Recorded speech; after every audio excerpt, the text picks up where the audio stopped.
وہ 2 लाख लिखवा रहा है, ज़बानी कलामी 5 लाख सुनवा रहा है। और जब मौका आएगा तो ज़ाहिर है जो तहरीर में लिखा होगा उसी पे फैसला होगा। तो इसलिए अल्लाह कह रहे हैं कि लिखवाने वाला कमी ना करे, जितना उसके ज़िम्मे उतना लिखवाए। फ़इन कान अल्लज़ी अलैहिल हक़्क़ु, जिसके ज़िम्मे पैसे हैं, अगर वो बेवकूफ़ है, जैसे पागल होते हैं, या बहुत कमज़ोर है, लिखवा नहीं सकता, तो फिर अब उसकी तरफ से कौन लिखवाएगा? जो उसका वारिस बनेगा वो तहरीर लिखवाएगा। बाद दफ़ा ऐसे भी होता है कि एक आदमी दुनिया से चला गया, उसकी औलाद में एक पागल भी है जिसे होश ही कोई नहीं, लेकिन जब वरासत तकसीम होगी तो हिस्सा तो मिलेगा ना उसको। अब सारे भाइयों ने फैसला कर दिया कि ये बेचारा झल्ला सा है, तो ये कहाँ मकान बनाता फिरेगा, चलो जो मकान है ये इसके नाम कर देते हैं, लेकिन वो उसके हिस्से से ज़्यादा बनता है। अब वो कहते हैं कि चलो फलां जगह से जो पैसे हैं वो जब हम ज़मीन बेचेंगे तो उसमें से काट लेंगे। तो उसके ज़िम्मे जो पैसे ज़्यादा बनते हैं, अब वो कौन लिखवाएगा? जो उसका वारिस होगा, जो उसका वली होगा, वो लिखवाएगा कि मकान इसके खाते में आ गया, इतना हिस्सा इसका बनता था, इतने पैसे इजाफी बनते हैं, तो फलां हिस्सा जब बेचा जाएगा तो उसमें से इसके ये पैसे काट लिए जाएंगे। और सिर्फ लिखना काफ़ी नहीं, अल्लाह कहते हैं वस्तशहिदू शहीदैन मिन रिजालिकुम, अपने मर्दों में से 2 मर्दों को गवाह भी बना लो। यानी तहरीर लिखी जाए तो साथ उस पर 2 गवाह भी होने चाहिए। अगर 2 मर्द ना मिलते हो तो फरजुलन, एक मर्द हो जाए और 2 औरतें हो जाए, और ये वो लोग हों जिन से तुम खुद राज़ी हो। यानी गवाह वो होने चाहिए जिस पे दोनों फरीक मुत्तफिक हों।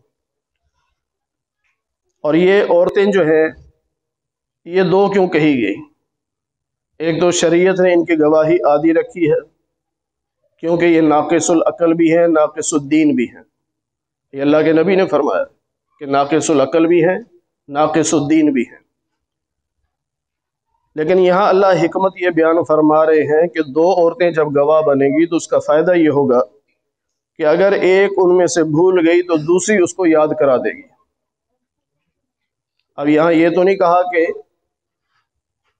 अगर औरत भूल जाएगी तो मर्द याद करा देगा उसको, नहीं, औरत को औरत याद कराएगी, इसलिए कि औरतों की अपनी बोली होती है।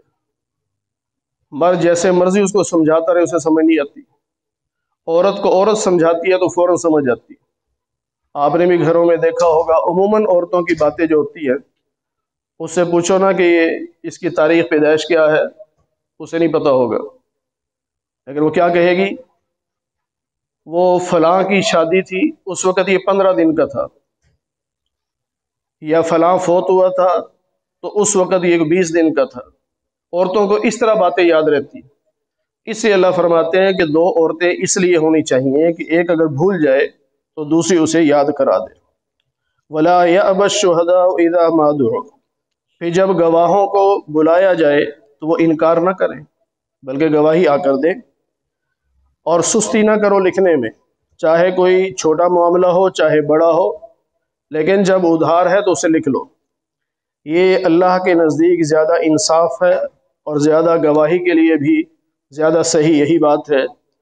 और बेहतर ये है, यानी ज़्यादा करीब है कि तुम्हें शक नहीं पड़ेगा, क्योंकि ज़ुबानी कलामी शक पड़ जाता है।